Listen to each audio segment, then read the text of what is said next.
up, Yap Squad, and welcome to our very first recap, or Re-Yap, as we like to call it, of the first two episodes of The Acolyte, because they released this week, and you heard it here first. I don't know what you heard here first. I lost my train of thought. Anyway, the premiere was this week, and we are going to be covering every two episodes. So every 2 weeks, we are going to be releasing this bonus episode where you're going to hear all of our thoughts and all of our um, ideas, theories, whatever criticisms, if we have them. And we're gonna have some pretty cool guests on. We have an amazing guest tonight. But before we get to that, a couple housekeeping things. Sawyer, what do we have going on this month? Because it's June. That's crazy. Oh yeah, it's Pride Month. And as you know, we are very gay, and we have a wonderful, wonderful fundraiser up, a Galaxy of Pride Part 2, raising money for Point of Pride this year, hoping to reach our goal of $2,500. You can help us out. Every single cent counts. The Tiltify link will be in this video description, and it will be everywhere, all over our socials, and we will not stop telling you about it until the end of the month. However, we have something even more special on June 26th. What's that?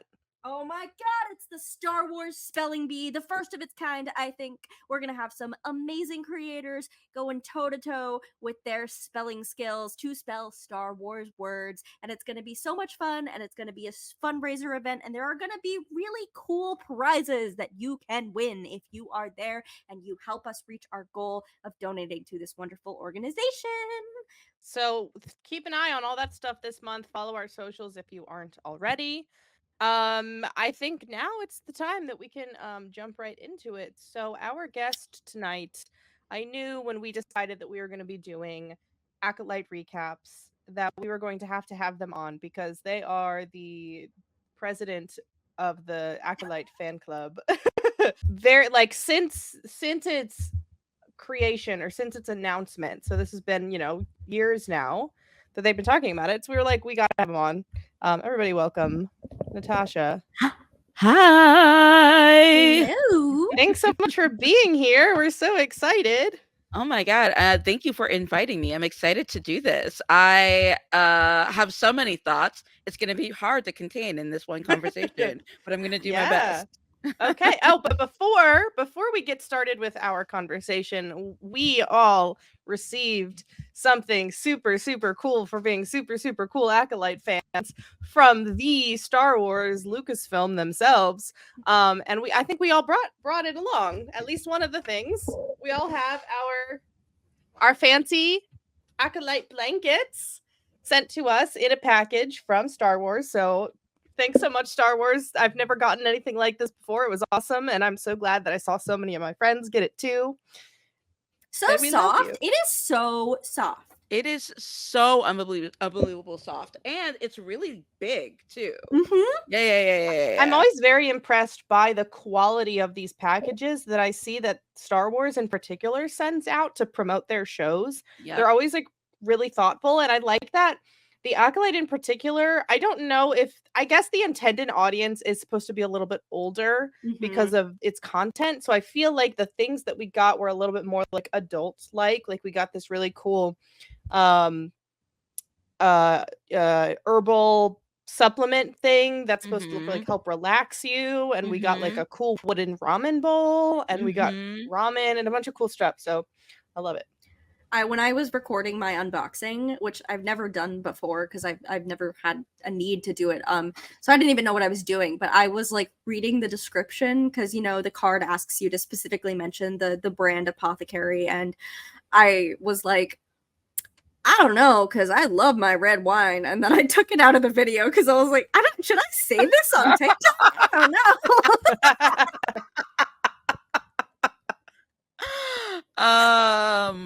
I love that. I think I said something like I left it in, something about it being super gay. I don't know. I left it in.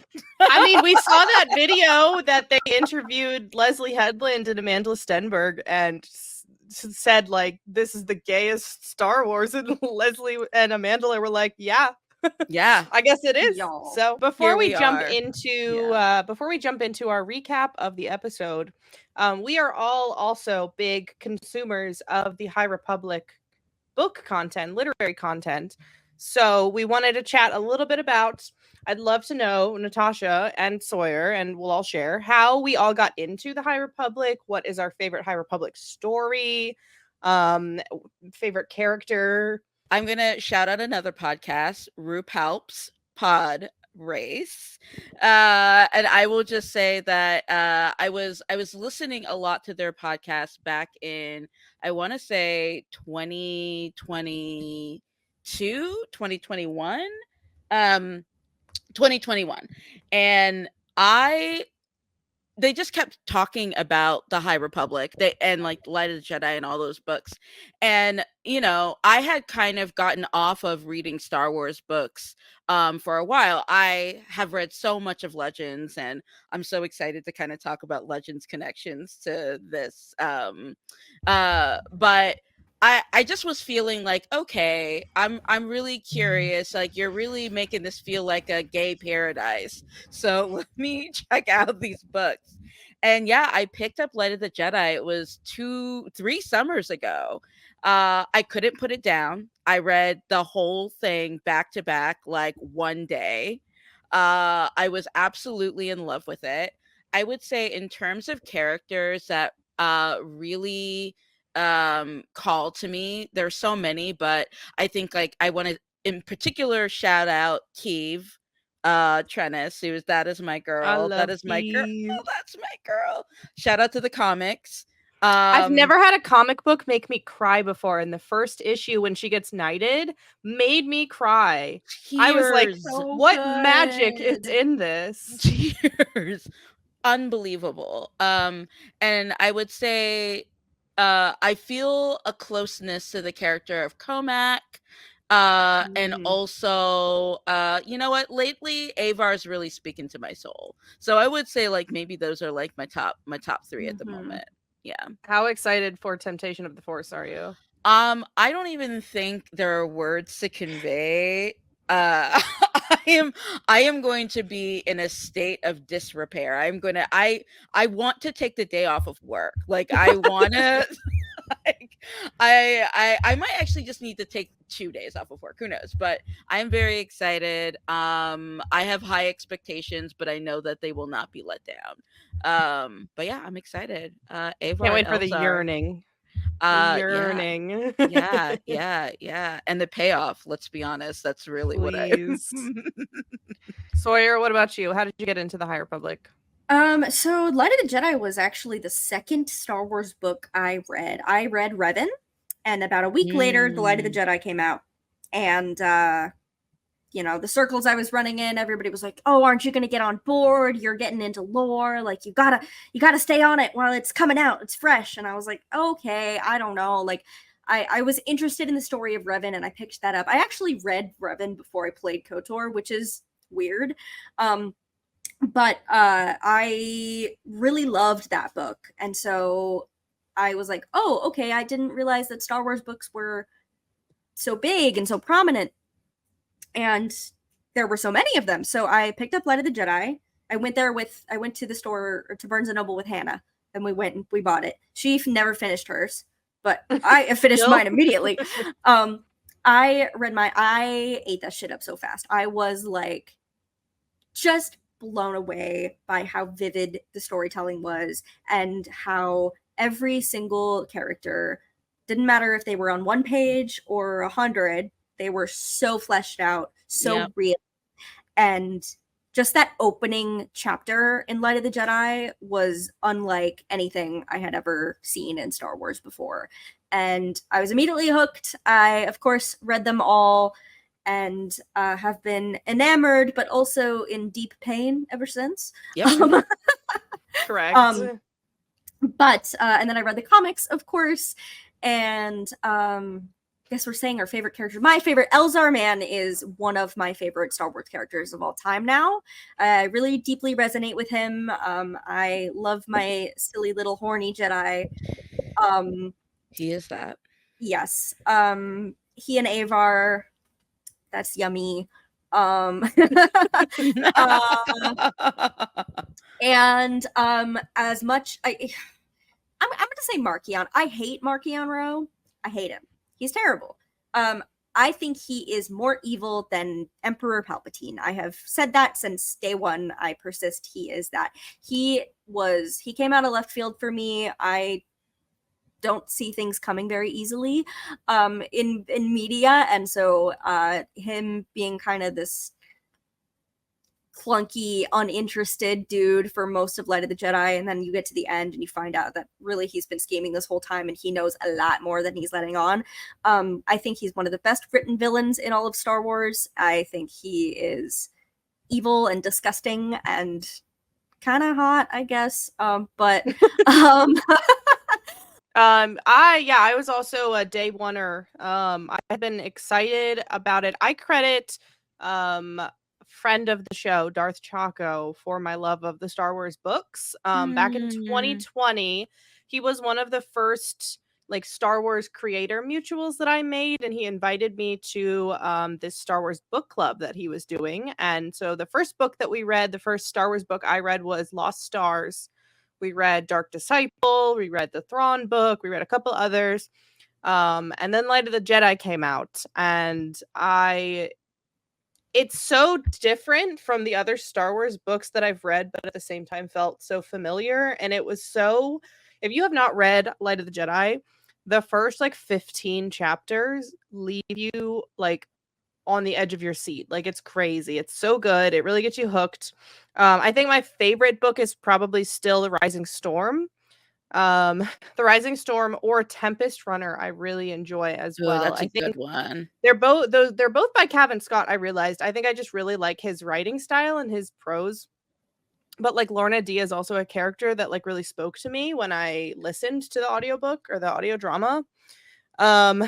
But yeah, I love the High Republic. I'm trying to catch up on phase 3 stuff right now. I just finished I have the Storm, I have Darkness. I have Darkness. I have Darkness, Yeah, and yeah. I've got the other two to read. Other two, or is there just one other one right now before Temptation of the Force? I think there's just one. Okay, so I'm not as Yeah. far behind as I thought, but Yeah. I'm working on catching up. Favorite characters, I also will have to say I love Elzar. I love that slutty, pathetic, because I love a pathetic, slutty man. What can I say? But I do also have a soft spot for my sweet baby Belle. Belle! And Buryaga. I love them so much, and I love their friendship. Ugh. And I really appreciate that, like, Belle is a character that has, like, a silly little pet, because I feel like whenever I play a game, like a video game or an RPG or a tabletop or whatever, it's like, how can I get a silly little pet? And I really I really vibe with that, you know? Amber. But let's get right into it. I did want to ask, because Natacia, especially for you, you've been very excited and very vocal online about the Acolyte, but you've also been very vocal, I feel like, about how you were hoping to see like the marketing for this show go, and who you like to see at the premiere as far as like people in our circle or our community that get invited. So I wanted to ask your opinions on how do you think Lucasfilm Star Wars is handling all of that? Yeah. Let's start with the positive. Let's keep it positive first. So, I think that I was wondering how Star Wars was going to handle the marketing around the show, because we just have, I don't want to talk too much about it, but like we have like such a negative corner of our fandom, and particularly a corner of our fandom that just is so incredibly vocally homophobic and sexist and racist and all of these other things. And I was worried that with the kind of casting that they have done for the show, the people who are running the show, like Leslie in particular, being a queer woman who is a showrunner, which is like the first time I feel like we have ever had that in Star Wars, and also just like with all of the creative team behind this, that Lucasfilm might feel resistant to do too much like over marketing of the show because like they just don't want to have to deal with the level of like toxicity that they would maybe receive. And it's actually been really joyful over the last couple of months to see just how active they have been in highlighting Amandla especially, Mhm. and being able to see her shine and to see her excitement, like things like the phone call that she got from Hayden. I was like, it's so good. And we've just gotten to see so many aspects of the different actors who are in this and how they came to be in these roles and getting spotlighted. And Leslie is just a seasoned TV Hollywood person, but it has been really beautiful to see how much I feel like Lucasfilm has had shown just such great respect for her, Mhm. and her artistry.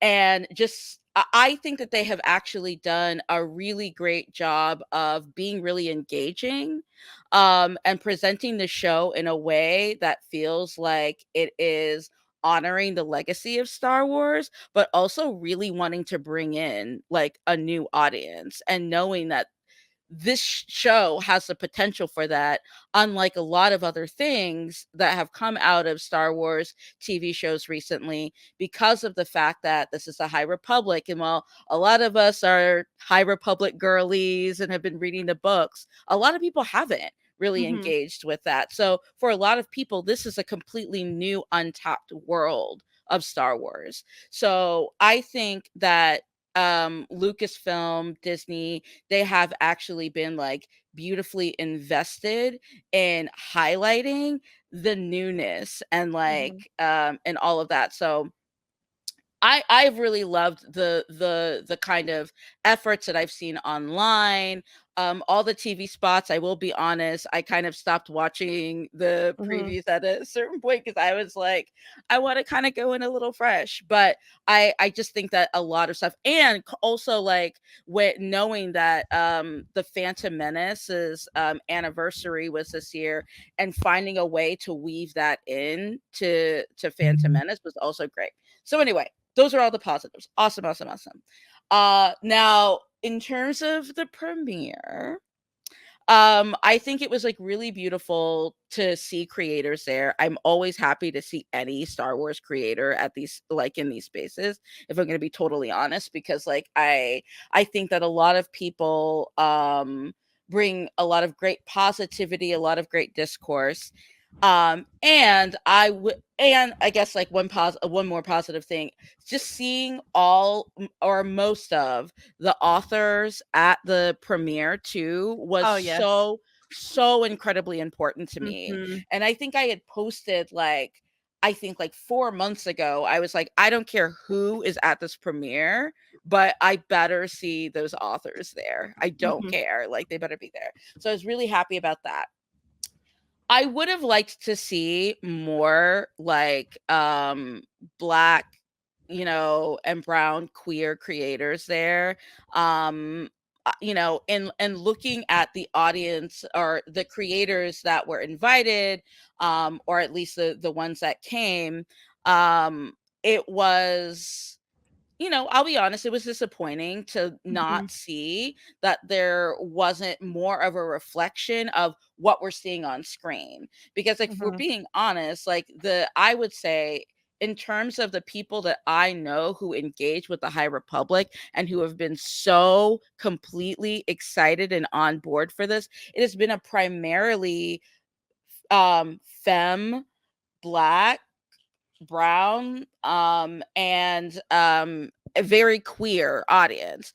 And I just don't think, and which is pretty much what the character is, a reflection of the characters in like these books. But I just don't think we saw that so much at the premiere, which was disappointing. But I am hopeful that in future premieres, because I am like dead set in making this a multi-season show. If I have to be the sole campaigner making this a multi-season show, I will do that. there may be more chances for that. But yeah, that would have been nice to see. I think it speaks to a larger conversation too when you think about like Star Wars or Lucasfilm, Disney, whatever, they're companies, so they're trying to make money. So they're going to invite the biggest creators with the largest following. And, you know, they sent a lot of smaller creators the boxes, which I think is great Mm-hmm. for marketing. Absolutely. But I think it speaks to a larger conversation of like, okay, so the creators with the biggest followings in like the Star Wars nerdy sphere are still very white and very male. And so like it's a paradox, right? Because I guess they want the marketing to reach the most amount of people, but also when you have a cast of characters and creatives behind the show, I would like to see the people that are invited also like be reflected Yep. in that way. But hopefully, you know, if they see the response that the Acolyte gets, because it's already got a 92% on Rotten Tomatoes. Unbelievable. It's Yeah. had amazing, I think even like the Star Wars Twitter and Instagram accounts have been like posting all of the good reviews and seeing the response that people have had to the show. Hopefully that will be a good draw to get more seasons, and then hopefully next time we'll see a more improvement. But I just thought that was an important conversation to have because I wanted to talk about it. I think it's time, y'all. Let's do it. We'll do a little bit of like no spoiler thoughts first, and then we'll get into all the good stuff. So, what is everyone's initial thoughts just overall? How did you like the vibe? I really liked things like the opening crawl was very reminiscent of the movies, and it just felt from the beginning, it felt so Star Wars to me.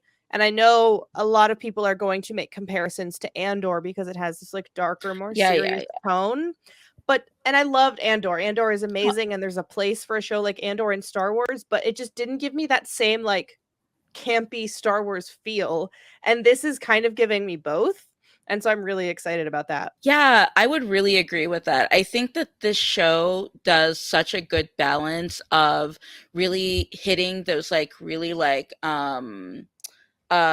difficult emotions, like, and really actually bringing a very dramatic element and like a lot of the like darker and more serious tones that I think that we are starting to see in some of the Star Wars content you know, in the last few years. But I think it's also, yeah, I think it's nice to actually see a show that also can take that serious tone but be really fun. Like, I laughed so much like during both episodes. I thought it was like a great balance. I think the performances, and again, we'll get more into specifics later, but the performances were absolutely incredible. I was like, met my expectations and then went above them. And I just think that it just looks beautiful, like just visually incredibly rich. So yeah, I thought it was great. I'm loving it so far, but yeah. Yeah, to me it was very like, first of all, like noting the humor, it felt the the love that Leslie Headland has for Star Wars was so prominent in every step of every scene, you know, whether it was callbacks or lines to, yeah, I got a bad feeling about this. Like, you know, it was so I feel similarly actually about The Last Jedi. There's a lot of things in that movie that are okay, this person likes Star Wars. So there was a lot of that, but it was like, you know, it was such a good balance of the darker tones and then the comic relief, and it felt camp. It felt, you know, it felt like a love letter. Like, if it really did feel like a love letter to the prequels, these first two episodes, and you could tell the love that Leslie has for that era and that storytelling. And for me, what stood out is that having the context that maybe not every fan will have, having read all of the High Republic books, this show really feels like the midway point between the High Republic, like the height of the High Republic Absolutely. and the prequels. 100%. And you can feel that in the characterization of the different characters. You can feel that in the atmosphere. You can feel that in the costuming. Yeah. Yeah. You know, every detail. This is not, I think that was something I was concerned about at first because I just didn't know, you know, like I think we've all grown really attached to the High Republic, and we also all have an image of the High Republic in our head from there are the comics, but like a lot of that storytelling is just in novels and audio dramas and stuff. So how do you translate that into film? But I think they're doing an excellent job, and you know, it was really especially exciting for me to. My parents watched it day one as well because it's coming out at a reasonable time, and so to have my mom, who isn't like a huge Star Wars fan, but she keeps up with everything, to have her go, "Wait, this is so good!" Like right off the bat, that's a great feeling. Yeah, my mom did the same thing, by the way. I saw your tweet. Yeah. I wanted to note the choreography, the stunt work, the wire yeah. work, everything that they've been able to do in just the first couple episodes have been so good. Like it really does feel like it doesn't quite have the same like gravitas or flair as the prequels, but I also think that it's like that was purposeful, like how graceful and really like I don't know, they took the care into blending these two time periods, because when you think of like the Phantom Menace or Duel of the Fates, you think of these very like high speed chase type battles with lightsabers, and they're swinging them all over the place and they're jumping and whatever. But then for this, because of the time period, it is still more peaceful.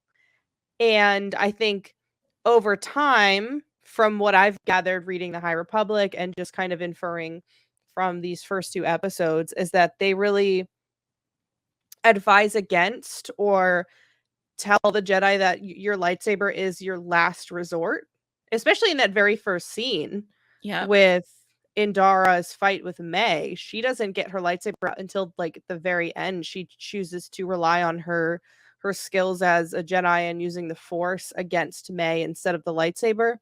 So like I don't know, it feels like even the stunts and the choreography that they've put in is telling the story. And one last thing that I'll say, like in this non-spoiler piece, is just I know that Leslie talked a lot, and she said this in interviews before, and I think I remember her saying this at Star Wars Celebration, but she was very intentional in putting people in the writer's room who also had never seen Star Wars. And I think it was, I feel like I could see that really, really great balance of not being over reliant on putting things in the story.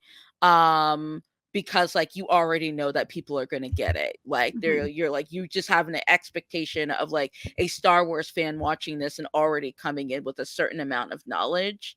And that was one of the things I know I was worried about in terms of it catering too much to book readers. And I don't feel like it did that at all. So I was, and not that I was worried it was really worried it was gonna do that. But you know, I love Star Wars. I'm not going to spend time criticizing other Star Wars shows, but I will just say that like I feel like there have been other shows that have come out recently that I think have been pretty reliant on like people coming definitely in. Agree with you. So it felt good to not have that experience. I think we can transition into that right now, and I would love to hear, since we're in spoiler territory, I would love to hear everybody's favorite like standout moments. And I think because we're doing both episodes 1 and 2, you don't have to just start with episode 1. Like whatever is immediately speaking to you. Natasha, you want to go first? Yeah. Oh my gosh, one standout moment. I'm gonna be honest. I feel like I don't know if other people would call this a standout moment, but for me, there was the scene where Osha was on the prison transport, and all the other prisoners were like, "Screw you! We're getting on this escape pod, and peace out." And Mhm. they left her behind. And there was that one prisoner that was left, and she had the opportunity to just leave him, get on her escape pod, and just like be done with it. And instead, she makes the decision to like go back and take the thing off of his face and help him. And then he immediately ditches her and like gets on the escape pod, leaving her behind. Mhm. And it honestly, that is like a moment that has like really resonated with me. And again, I don't know if it was purposeful or not, but the intentionality potentially of this young Black woman doing all of this, to risking herself and her own safety to actually support and help this other person, only for that person to be like, no, your safety doesn't actually mean anything to me. Like, I'm leaving you behind and I'm going to do what like protects me. Is just like such a Black femme experience, especially the intentionality of making that prisoner that leaves her behind like a white guy just felt on purpose to me. But yeah, if I had to like point out one moment that actually did like stick with me, I would say it's that one. I think we're gonna see that come up again. I feel like we've heard about this fire that happened that Yeah. seemingly killed Osha and May's family, or each other thought that the other person was dead. I feel like we are going to see what they were like as children, and how they were, probably maybe May was like that too, cuz Yep. I don't believe the story that May was the one that started this fire. It feels very Kylo Ren to me, in the way that Yep. maybe that was how it was perceived, but like if you've read the Kylo Ren comics, you know that he didn't it's kind of left open-ended on whether or Yep. not he actually set fire to the temple. It feels very much like if it was him, it was not. It was a very subconscious like thing that Correct. happened. He did not do it Yeah. intentionally. So I feel like we're going to follow up with that moment, or that type of moment, Yeah. in the Yeah. flashback. But I mean, I will say, like, I mentioned it earlier just from like a reference and cameo point of view, but like, or Easter egg point of view, but there is a lot of like Last Jedi-ness to this show. For sure.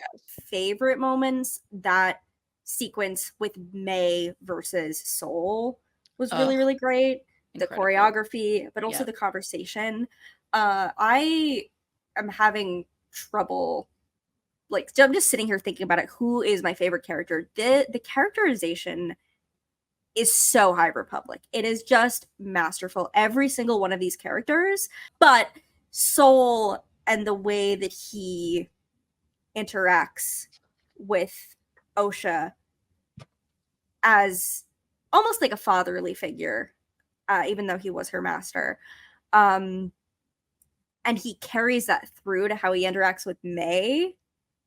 And I didn't get the sense that he was doing it because they look the same. I think he just has compassion for Osha, and that Absolutely.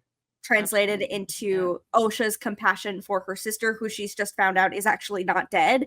And I've seen the interviews where everybody is praising the heck out of Lee Jung Jae's performance, and that is so evident right away. He is gonna be.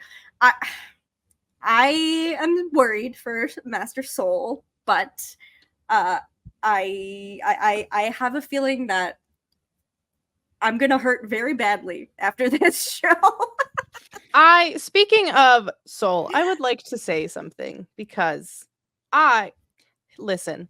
As I was watching it, I just vibes, just off of vibes, I was like, wow, Soul is reminding me a lot of Qui-Gon. Did not Mm-hmm. know how many Qui-Gon haters that I Mm-hmm. have on Twitter. Some of my Mm-hmm. friends, I won't call you Mm-hmm. out by name because I think everyone's entitled to their own opinion. You can call Everyone's them out in our entitled. DMs. I mean, you can just look it up on Twitter. I didn't realize how many people like dislike Qui-Gon, and so there were people that were upset over people making those comparisons. However, in interviews, Lee Jung-jae has said that he studied Qui-Gon and Liam Neeson and Yep. his performance in The Phantom Menace as inspiration. So, folks, I know, I understand if you don't rock with Qui-Gon, that's fine. But it's just there. The vibes are there because whether you like it That or was not. the intention. Yeah. Like like- you can make all the comparisons you want and you can criticize Qui-Gon and maybe Soul isn't going to act like he's not going to be textbook Qui-Gon Jinn, right? But like the presence that he brings to the character, I think is very similar. Yeah, but let's talk about Vernestra because I know that there's a lot of people who are a little hesitant because she kind of takes on the role in the past in these first two episodes as the kind of stoic and all business kind of Jedi that we're used to seeing in the prequel era. And I think a lot of people were surprised by that, but I wasn't. I Look at her master. Yeah. I mean, look at how Stellan look- was. Look at everything she has seen happen. I know. And what probably will happen to her in like the rest of phase 3. Like what happened to my sweet baby angel to make you I think that so we're passive? Yeah. You know, I think that because the High Republic team has done such a great job writing these characters and making them so beloved and these fan bases that have been built around them, I can understand the disappointment in seeing one of your faves do something that you might see as, problematic, or whatever you want to call it. But the High Republic and everything that happens in that era, including whatever will unfold in this show, is meant to demonstrate to us why the Jedi were the cops of the Republic in the prequels. And that makes sense to me that after you live through these traumas, starting when you're just 16 years old, it makes sense to me that you're going to fall back into a state of more rules, being more strict. Yeah, and one thing that and I'm gonna try to keep this spoiler free in terms of the books because like I want to acknowledge that like not everybody reads at the same pace. But I will say that in one of the more recent books, Eye of Darkness, there is a situation in which a Jedi goes to the council wanting to do a thing, and the council is like, no, I actually think that's a bad idea. And eventually, that Jedi ends up doing that thing to not good results. And like majorly not good results. And we kind of see like little nuggets of that happening throughout the course of the High Republic, where all of these mistakes or miscalculations or bad luck or whatever, these things keep happening, where the Jedi do this thing and then it kind of blows up in their faces. And I think given the context of that, I can understand how the order becomes a little harder over time. Yeah.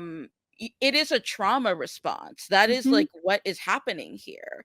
And I think that I do understand why people are having like this sort of reaction to Vernestra. Like, I think that you're going immediately from seeing this sort of like youthful, slightly rebellious, young person to this person without like really understanding the whole scope of her experience yet. But I think that there are some things, especially as High Republic fans, we should be able to infer in like Yeah. where she is now based on like where she is in the stories. And I want to also have some grace, though, for people who have not engaged with the books at all, are only seeing this character this way, and understanding like why there is frustration. I guess what I would say in both of those situations is I will see what happens, but I actually trust this writer's room to connect those dots more directly, Mm-hmm. and they would never have added Vernestra in this story in the first place if she wasn't meant to be a connector from the beginnings of the High Republic to this end point of the High Republic. Yep. She's here for a reason. Yeah. So like I For think sure. that we are going to see those connections. We need to give the show some time to do that. Picking Vernestra, picking a character that means so much to the High Republic fandom and that has resonated with so many people, and who is the first Aero Ace character in Star Wars, like confirmed, not the first Ace character, but the first Aero Ace, I believe. Mm-hmm. That's Really awesome. Yeah, it's really, Really dope. cool. All right. Really dope. What about the other characters though? We've just been yapping our asses off over here, which I guess is what the point of the show Oh, is. can we talk about the Yord Horde? Oh, Because that is taking Twitter by storm, like literally Not just overnight. Twitter. That's like that's the whole world is It's the gone Yord Horde. everywhere. It started with our dear friends, Kells, and I'm trying to think of who else. Hayden, like a bunch of like Hayden, yeah. friends that were like a bunch of people that we're friends with started this hashtag Yord Horde for our favorite steam robe steaming Jedi from the Acolyte. And it has just completely gone off the rails to the point where like I don't even know when it started. Like in this just the very last couple of days. And last night, Daphne Keene, who plays Jecki, put on her Instagram story a video with Charlie Barnett, I think is his name, the Yeah. actor, Mhm. with the hashtag Yord Horde. And then the official Star Wars account is tweeting about it. And I'm just like, this is literally the best thing ever. It's so dumb and it's so fun. It's amazing. I have friends who are not even Star Wars people sending me Yord Horde memes. Like that's how wild this is. It's what do you guys think it is about his character that are making people like resonate with him and love him so much? I mean, he is hot. Yeah. Like that's number one. That's Valid. gotta be, I was not expecting that. I had seen the Yord Horde, I'd seen our friends like who had seen it the day before they went to the early showing of it, and they were like, can't wait for guys people ever to join the Yord Horde. And I'm like, okay. But he like wasn't a character that was on my radar really, because well, for one, like, I loved Squid Game and I loved Lee Jung Jae's performance, so like he's probably the person I was the most excited to see in the show. But he just I was not familiar with his game. So like he shows up and like I was like, oh, but he's also comic relief, and he's comic relief, and he's kind of dorky, but he's kind of like also, he's got something going on with OSHA, and there is like a so Avar Elzar moment there 100%. in that ship, in that bunk, Yep. in her bedroom. In her bedroom. Come on. He walked in there alone. And I don't even remember his Padawan's name. I'm so sorry. But yeah, so I think it's like a combination of all of his things. But I'm not gonna lie, he's hot, and he's steaming his robe, and he knows he's hot. So like, yeah, I feel like the hotness is definitely a factor, but I do feel if he was just hot, that wouldn't be enough. I think it is the dorkiness. I think it's like it's the dorkiness. He gives a very like, he gives an energy of like, hey, I'm like that kid in class that's gonna like ask for homework like on a Friday afternoon at the end of class. Like he just has like a very specific kind of energy.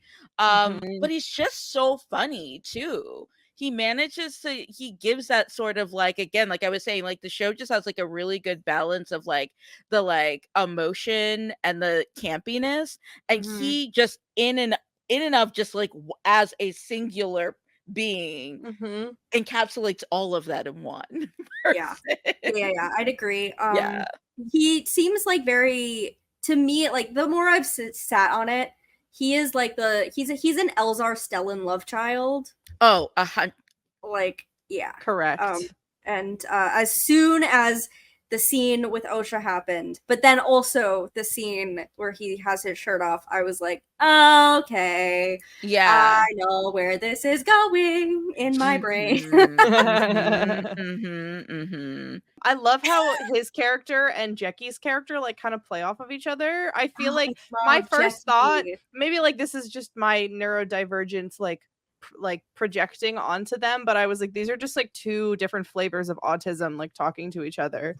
Cuz you have Yord is like Mhm. I'm the rule follower and you have to follow the rules, and then Jackie is just like completely straight and like blunt. Like she like kneels down to like talk to a kid and you think she's going to be all like sweet like oh it's okay, and she's just like where the fuck, where's this, where are we going? Like just so, and I was like, wow, Jackie is so me coded, because that is, as a teacher, that is also how I talk to children. Just straight up, I'm like, sometimes I forget that they're 3 and I'm like, oh yeah, I Reel it gotta in. raise my octave a little bit, make me myself sound a little bit nicer. Yeah, I don't think I consider myself personally part of the Yord Horde. I'm going to be honest with you. But I love and appreciate them. I really do love and I kind of hope that the somehow this feels a little bit more like obvious, or like they point to it a little bit more, but the Padawan experience, Mm. and kind of getting out all of your sexual energy like during that time, it is sort of like it is a real thing that happens, and I am curious, because like it's very clear at a certain point the Jedi Order gets a lot more restrictive in how they want Jedi to even be in relationship or what have you together. So yeah, I'm kind of curious if they're going to be more explicit about that in Yeah, the I mean, I show. think I seem to recall Leslie Headland mentioning Yeah. that aspect in Yep. interviews leading up to the show. So I Yeah. do, I hope that we're going to get that, because I also think that there is still so much of a misconception about the attachment and what Jedi were and weren't Yeah. allowed to do. But there is something to be said about the fact, like, there, I don't think this stage of the Star Wars, like the timeline, I don't think we're at like Cantum Psi, go leave the order, have your relationship, and come back. Right. I don't think we're doing that anymore in the order here, but Yeah. there still seems to be, with Soul being so attached to Osha, and uh and whatever's going on, hopefully they explore that more. But you can even kind of, I would even argue that you're seeing that shift in Jackie, because Jackie is like, do I have permission to speak? Like, like Right. there's like Right. a hesitance in her that Soul very obviously is like, chill, you're good. But that to me, because she's so young and she's like the youngest member of the crew, that kind of, she's representing that shift a little bit. Yeah. Yeah. That's a really good point. I'm curious about that. I do feel like in a lot of ways Soul being there is maybe representative of that sort of uh the kind of end of that like older age, that former age of like the High Republic. and like looking at Jackie as maybe sort of like the entry point into this Mhm. like new era. That's a really good point. And kind of going back to sort of the attachment thing, I feel like that's just a hot topic in the Star Wars fandom forever. Everybody fights Mhm. over it. I feel like every 2 months, like people get stirred up again over the attachment argument. Um, what I really appreciate about Leslie Headland's approach to talking about it on the show so far anyway is I think she really understands the nuance in a way and is able to articulate it actually in a way that I don't think every piece of Star Wars media is always like so great at like kind of articulating the nuance there, which is why I think that there's always so many arguments and confusion around attachment. Um, but even sort of the simplicity of Soul talking about like how important our memories are and like how it is important that we hold them and that they are important as like learnings that we need to like keep with us. um and I think I am really I am really looking forward to seeing the relationship of Soul and Osha in particular, and how that kind of continues to sort of how how Soul decides that he is going to navigate that relationship with Osha, because like he already seems like he is in this like really like weird space right now, like Mhm. with his relationship to the Jedi Order and his own sort of attachments to what's happening right now.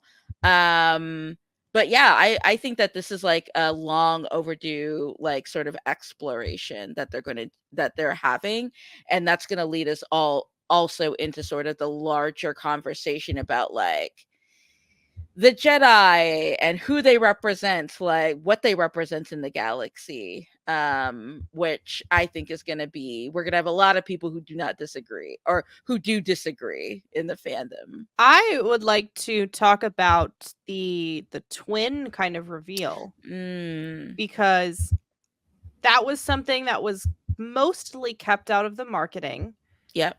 I think they dropped the ball a little bit when they started releasing more TV spots, and we started seeing, like, Amandla even was talking about her like the pip droid that she Yeah. has, which to Yep. me felt very like, I don't know, May's character doesn't seem like the a character that would have like a tiny cute little droid Mhm. companion.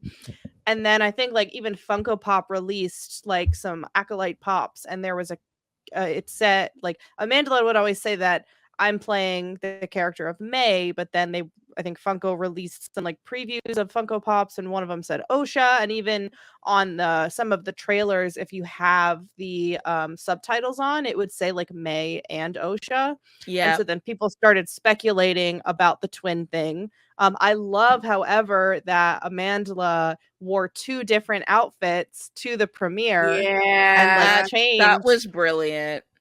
So brilliant for just like a not even a, I don't want to say a marketing, just like a creative choice, because she is Yeah. Mhm. playing two characters. Like I love that for them. That was amazing. Um, I was a little bit nervous, I think, for the type of like twin reveal, because to me, it's a little bit of a tired trope. I mean, it's a common Star Wars thing. Obviously, we started with Luke and Leia, and then in the Legends, you have Jason and Jaina solo. I like, for example, one of my least favorite movies is The Prestige. Like, spoilers if you've never seen that, the Christopher Nolan movie, but like there's a secret evil twin reveal, and I was just like, I watched this whole movie just to get that.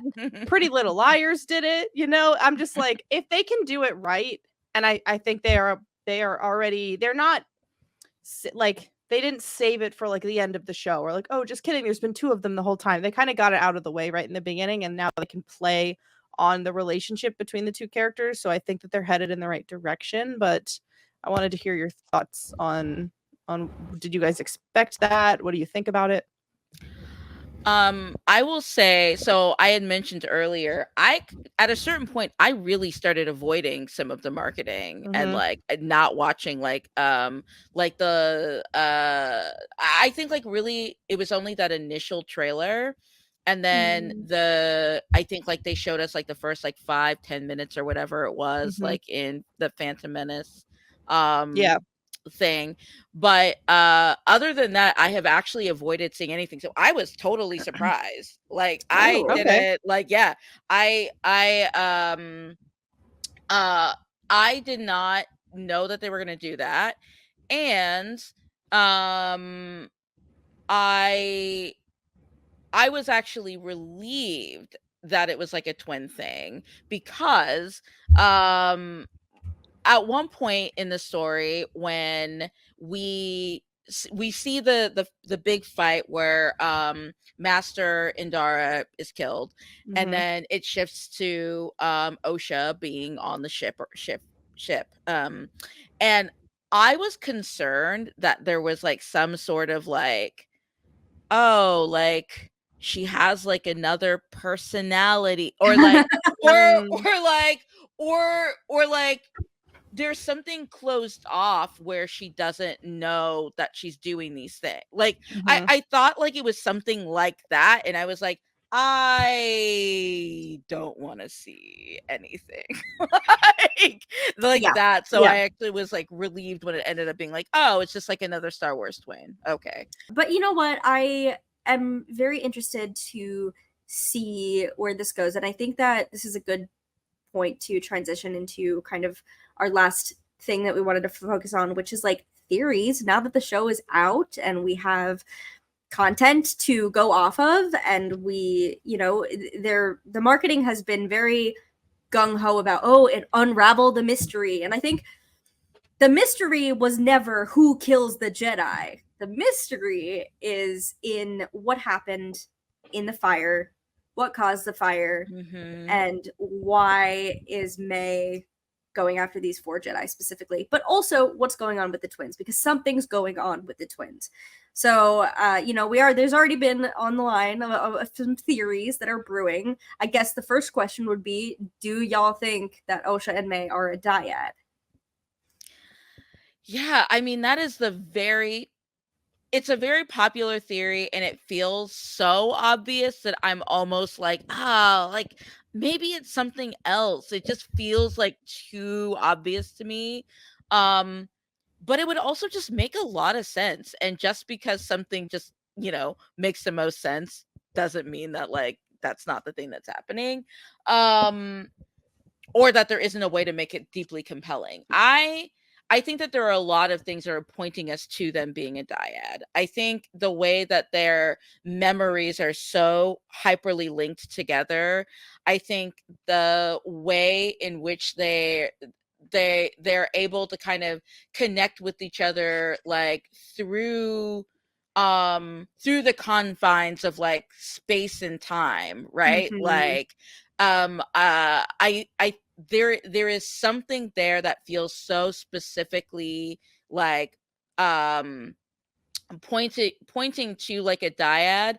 And I am, if that is the case, if they are, and it is looking very likely that they are, this will be the first time I feel like we're really going to be able to explore like what that means, and Mm-hmm. like the power that like a dyad can like be when they are together. Because outside of, and again, correct me if I'm wrong, but like other than Raylo. Like I just don't think we have seen that like in live action Star Wars anywhere. Yeah. So like I think that that is really exciting to me, because like I wonder like what is that going to actually look like? Yeah. The only other comparison that I think is even relevant would be Revan and Basta Lashan from Mhm. KOTOR. And that, while I do believe that was the inspiration for the dyad concept, it's not quite the same, but they did have a like force bond where they would, you know, share dreams, and they were more powerful together. But that's not live action. That's a video game that is 20 plus years old. But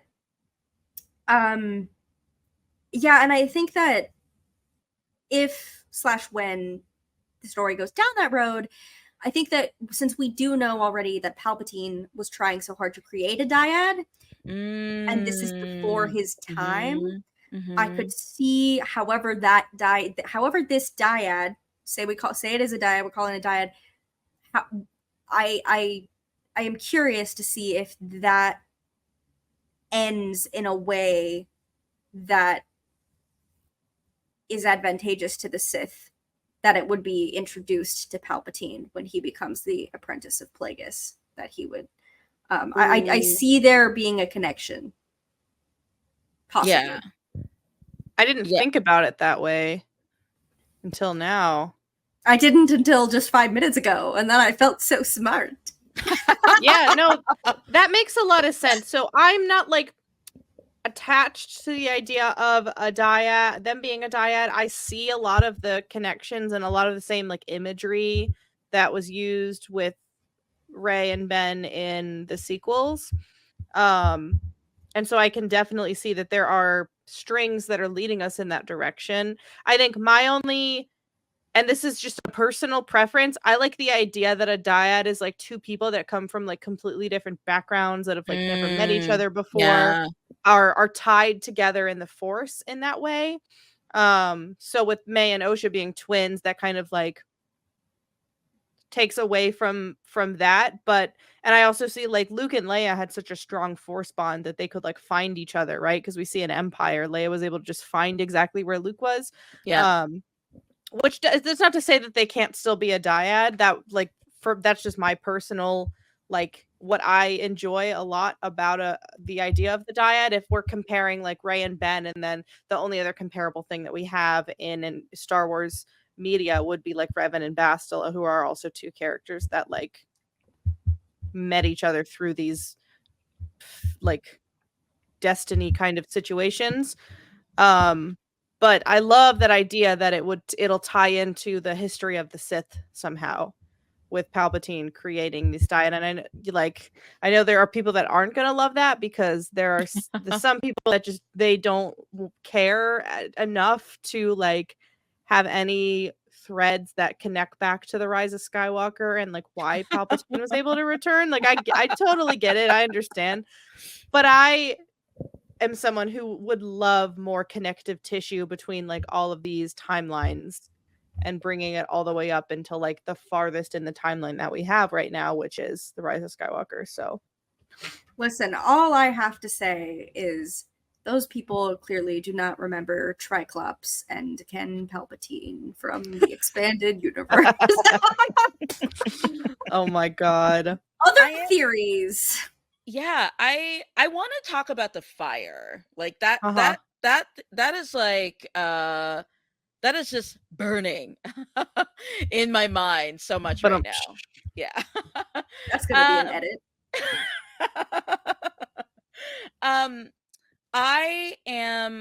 I'm really curious to see what the Jedi's role was in this fire, because like I think that it was more active than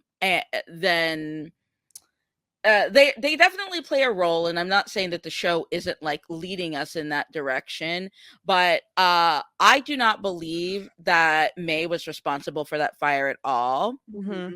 I think that something that happened, and I'm not even necessarily saying it's the Jedi's fault. In fact, there's a part of me that wonders if whoever this master is, whoever May is, connected with right now, that this person or somebody that this person is in connection with, maybe a certain group of witches, who knows, like maybe actually had more of an active role in causing that fire and causing like the twins to be split up in the way that they were. It feels like this was an intentional act, but in whatever happened, somehow they made it seem like the Jedi had some blame in like what happened. Yeah, And I mean, That's a really good point and a good way to phrase it. I haven't given this too much thought, but sitting here talking about it, the Jedi, this story must end with the Jedi still standing, right? Yeah. We already know how the Jedi fall. So, but it also has to end with the Sith winning something as well. So I am curious to see how that, it can't just be, oh, the Jedi did it, because then you know what I'm saying? Like, Yeah, I agree, and I also think it's going to end with the Jedi thinking that they did the thing, like Yes. thinking that they got rid of the thing, Mhm. oh which is why like it is such a surprise what happens in the prequels. Yep. So I think that that is definitely like where things are going to end. But yeah, I'm really curious to like really get to at what the root of the fire was. But I do think that whoever the master is or the people that they are connected to are involved in like what Mhm. happened. Do we think the master is a red herring for the actual master? I do think it's a red herring. I feel like a lot of Star Wars has just been doing a lot of red herrings lately in their media, which is now making me hyperly suspicious of everything.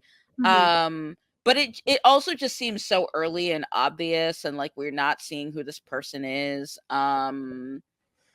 I I am incredibly convinced that the whenever the witches come into the story, that they are actually going to be like an instrumental piece more so than we even think they're going to be. I'm just thinking about this now. They are giving me like major Bene Gesserit vibes Oh Mm. of yeah, oh being the yeah. ones that are pulling the strings.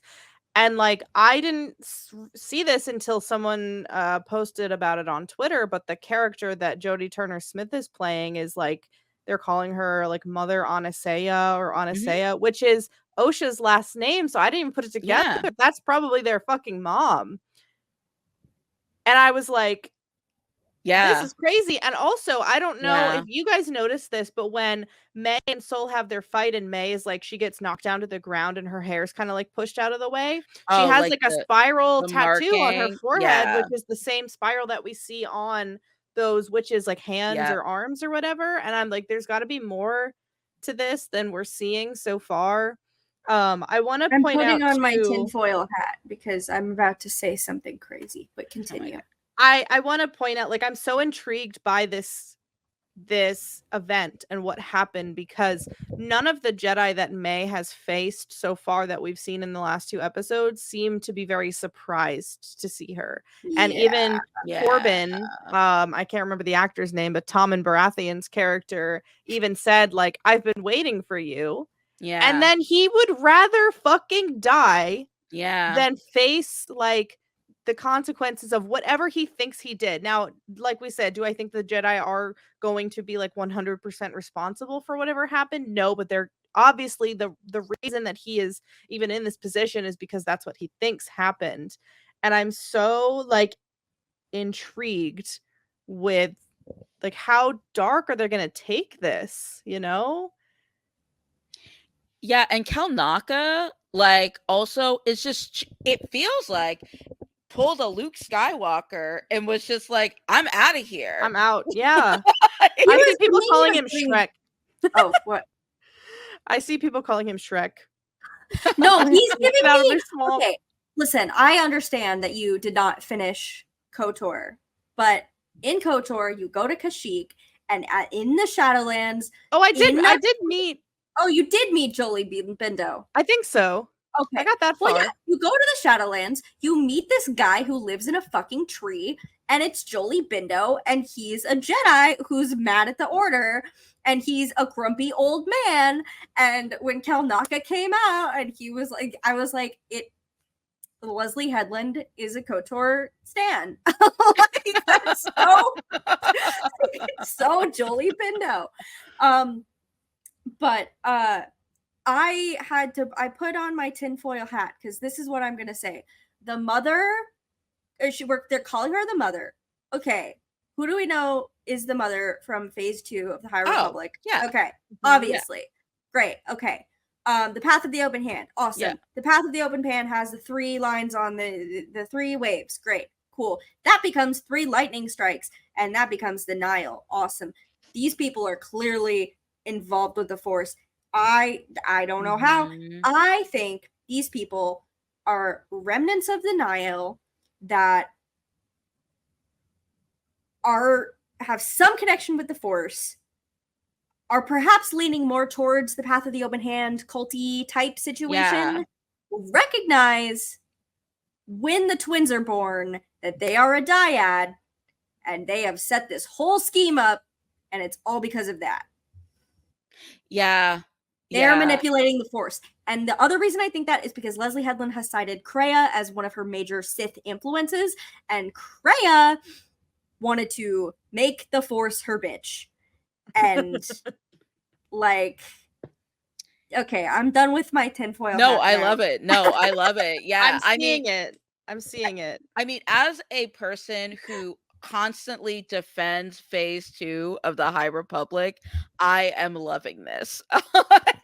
And like I think like seeing this sect of witches and whatever sort of religious order they have, I have come in assuming that they have some connection to the Path of the Open Hand.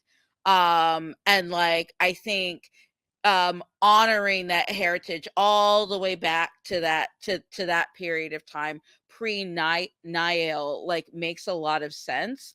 I think that I'm going to guess that they have a completely different relationship to the Force, whereas Mhm. like the Path of the Open Hand was just like, we don't manipulate the Force in any way. I don't think that they are carrying that same sort of belief No, yeah, system yeah. at all. Mm-mm. I think it is almost the other way around. It's just like, how can we control the Force? How can we like manipulate it for like our needs? I But I think see that. Oh, go ahead. Sorry. no, go ahead. Go ahead. What were you I gonna was say? just gonna say I see that as the natural progression of like Yep. it starts with the cult that's like we were not going to touch the Force. It goes Yep. to the Nile, where like we are going to bully the Force, and Yep. then that okay now Goes we're going to into control the Force. Now we're control gonna it. control the Force. Mhm. Yeah. So like I'm really excited about that. And like I hadn't even brought up the mother element yet, but like I absolutely think the fact that like they have continued they've had these memories of, or at least that like one targeted memory of themselves as children, and we have heard about like their parents dying, but we have not seen that happen yet. Mhm. We have not seen their parents in any visions or anything like that yet. So like I feel like the whole fire was a ruse, like Mhm. all of it. And yeah, I think my only curiosity is around, why was Osha able to sort of just like be with the Jedi and then leave the Jedi and kind of like live her life without anyone at any point trying to like approach her. Like is it, and like what is the reason for, it feels like maybe intentionally keeping the twins apart if they are more powerful together. Mhm. I just have like a lot of, yeah, there are a lot of pieces I'm like, I have a lot of curiosity around, Maybe like, she left the order because she was banging your. yeah, just all over the temple, like, and people were complaining about the noise. Yeah, I they have were written fan fictions like that, so you know, stranger things have happened. Well, y'all, to wrap things up, what do we think maybe might happen in the next few episodes? I feel like Star Star Wars has done a pretty good job at not revealing too much in their trailers. I Yeah. feel like everything that we get usually in the trailer is only stuff from like the first couple of episodes. I Agree. think we're gonna see a lot of the shots that we saw like in the forest and maybe the introduction of the I'm calling him Ultron Sith because he sounds like fucking Ultron right now to me. Like that scene and the other things with the forest but like so I'm so stoked to see like what is going to happen on the back half of the show because I don't think we've seen anything from it yet. Yeah, I mean, I do think I agree that I think that confrontation that we've seen, like where they all like take out their like lightsabers, I think that's gonna happen in like maybe the next episode. That's my prediction. I hate to say it. I don't think that Kalnaka is long for this world. I I am so sad. I do not want to see our only Jedi Wookiee that we have seen in like live action not make it, but I just do not think he is like going to make it. I Uh disagree with you, actually. ooh, I want to be wrong about this. Here's what I'm thinking. We lost 2 Jedi in 2 episodes. They're only 4 Jedi to kill. I don't think he's going to survive the show, but I do think he's going to survive this encounter. Yeah. I would believe that. I just don't think he's gonna make it out of the show. But like, yes, you're But on the subject, where the fuck is Buryaga? Because Wookiees live to be 400 years old. I know that like Leslie Headland said that this isn't going to be a show like full of cameos and stuff like we've seen. yeah. But like let's be real. You're gonna bring up Buryaga is Yoda, like aren't you? Buryaga is the face of like the kids books, like the children's Yeah. like coloring books. So Yeah. or not coloring books, but the picture books. Yeah. I always knew that like he was going to be fine because how fucked up would that be to kill off a character and then not be able to publish more kids like picture books with him? But I would like to see like another like Wookiee Jedi in the background and like every like book readers will know who it is, you know. I don't need more than that. I'm just looking forward to it. I don't think I have any more huge predictions on my end. I think the Path of the Open Hand is involved. That's my biggest one. And I think that what's his name? The character that Manny plays. How do you pronounce it? Kimir, something like that. Kimir. But I think like he is absolutely involved. Oh like yeah. it is so obvious that it's involved. He's just giving me just how haunting he looked when he realized that Osha was not May and he goes, "You look just like her." I was like there's a reason, and everyone's questioning like why did they hire him to play this role because he's normally like a very what we've seen from him in his sitcom Community? No, The Good Place. But we saw The Good Place. He's like a very comedic actor. I've not watched either. I know I would love Community and The Good Place. I just haven't gotten to them. Oh my God, but like people are like, "Oh, why did they hire him for this?" And I'm like, there is that line, that like just sinister performance in that one singular line is like, "Oh, that's why." There's more to him than what meets the eye to me. I got the sense that he knew immediately. Yeah. And I think he was playing with her and toying with her. Like, absolutely. But also his reflexes when May attacks him, like,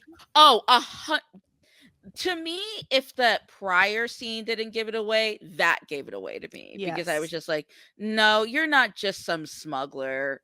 Like something else is going on here.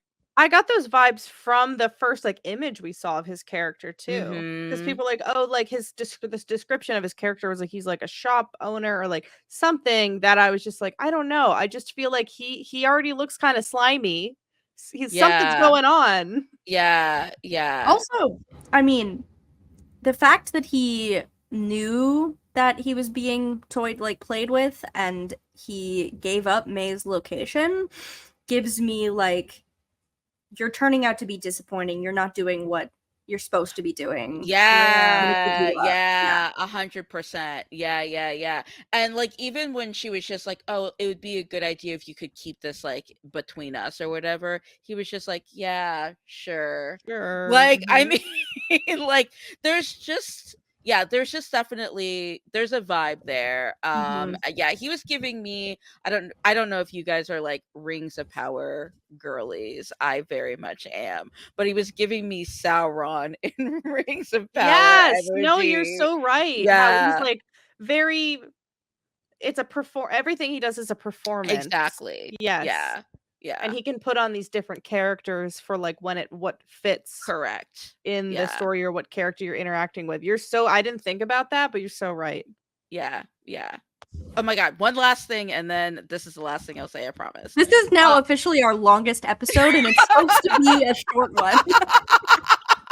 We knew this was gonna happen, y'all. Fine. This is what you get for inviting me to talk about this show. This is what you get when you have like yes, but like also you put 3 queer people to talk about the High Republic. Like we are the demographic. Happy Pride Month. Happy Pride. Oh my god. Okay, my last thing. I feel like I have not talked enough about Amandla. Like I feel like I've not been doing my due diligence.